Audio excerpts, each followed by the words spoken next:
बिहार के deputy CM सम्राट चौधरी की महागठबंधन पर प्रतिक्रिया।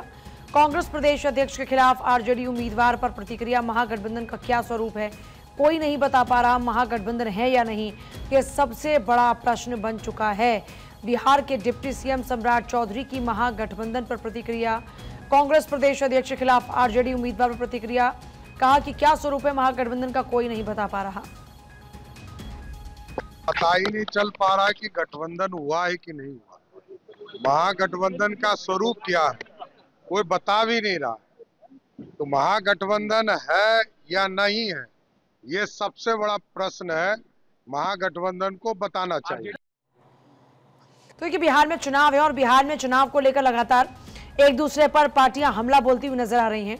इस बीच सम्राट चौधरी महागठबंधन को लेकर हमला बोल रहे हैं और कह रहे हैं कि महागठबंधन का स्वरूप क्या है, ये कोई बता ही नहीं पा रहा। महागठबंधन का क्या स्वरूप है, ये कोई बता नहीं पा रहा। महागठबंधन है या नहीं, ये सबसे बड़ा प्रश्न बन चुका है। और बिहार के डिप्टी सीएम सम्राट चौधरी की महागठबंधन को लेकर ये प्रतिक्रिया। कांग्रेस प्रदेश अध्यक्ष के खिलाफ आरजेडी उम्मीदवार पर प्रतिक्रिया।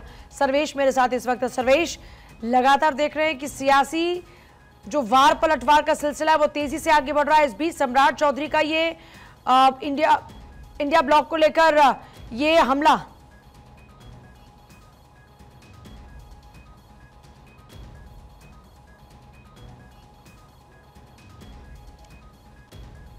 चलिए एक बार फिर से रुक करेंगे।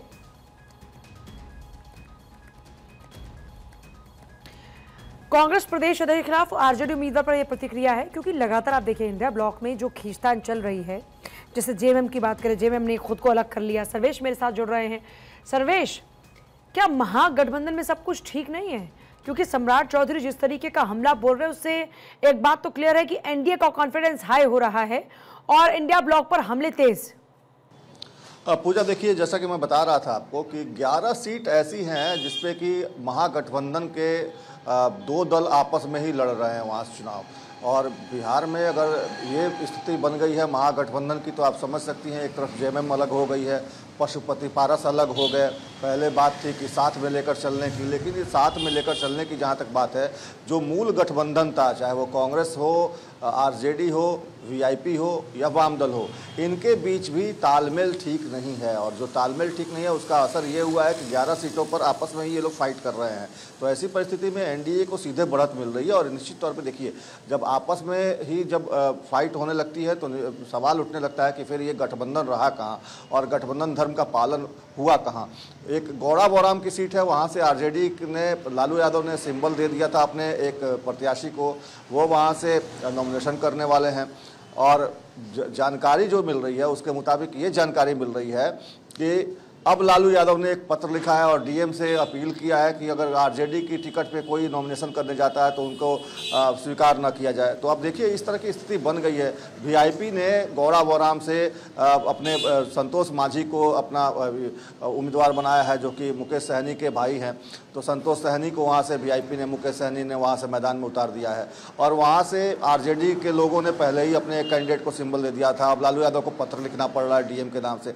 तो इस तरह की असमंजस की स्थिति कुल 11 सीटों पर है। और सवाल अब यही उठने लगा है कि जब आपस में ही लड़ाई लड़ रहे हैं तो फिर गठबंधन रहा कहाँ। इसलिए सम्राट चौधरी ने इतनी बड़ी बात कही है। और निश्चित तौर पर यह सवाल अब बहुत दीगर हो गया है। पब्लिक के बीच में भी अब ये मैसेज चला गया है कि इन लोगों में एकजुटता नहीं है। अगर इन लोगों की सरकार बनने की तस्वीर भी अगर बनती दिखती है कहीं तो बिहार में, तो उसके बाद जब चुनाव के बाद अगर थोड़ी बहुत सीटें भी इनको आती हैं तो उसके बाद ये लोग क्या करेंगे, आपस में ही सिर्फ फुटअव्वल होगा।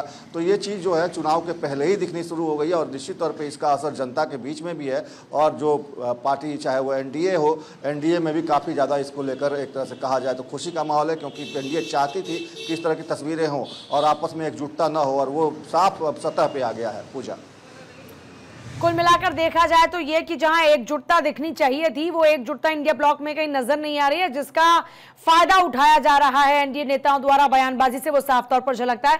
सर्वेश, बहुत ही शुक्रिया आपका फिलहाल पूरी जानकारी के लिए।